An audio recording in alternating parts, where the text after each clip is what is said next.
ঘৰত অকল সোমাই থকা তেনেকুৱা ধৰণৰ আছিলোঁ।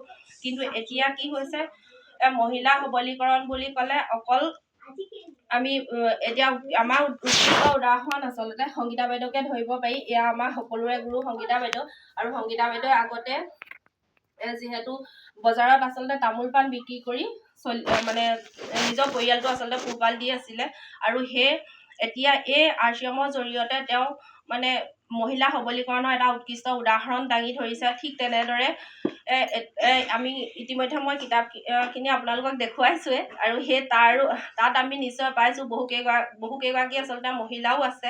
আৰু সেইকেইগৰাকীও আমি বহুত মানে হাই ৰেংকৰ যে কিবা এটা আছিলে আগতে, সেইটো ক'ব নোৱাৰোঁ। যিহেতু অকল ঘৰুৱা পৰিৱেশত যি নেকি অকল ঘৰৰ পাকঘৰৰ কাম বা এই সাধাৰণ ঘৰুৱা আচলতে কামখিনি কৰি তেওঁলোকে জীৱন নিৰ্বাহ কৰিছিলে।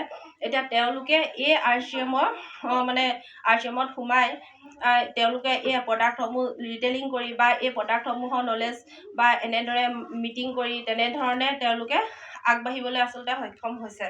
আৰু তেওঁলোকে অকল তেওঁলোকে যে কৰিব পাৰিব সেইটো বুলি নহয়, আমি এতিয়া ইয়াত যিমান কেইগৰাকী মহিলা আছোঁ প্ৰত্যেকগৰাকীয়ে আমি মানে এই RCMৰ জৰিয়তে আমি মানে এটা উৎকৃষ্ট উদাহৰণ আমি ছেট কৰিব পাৰোঁ। আৰু ইয়াৰ জৰিয়তে আপোনালোকে অকল ইয়াত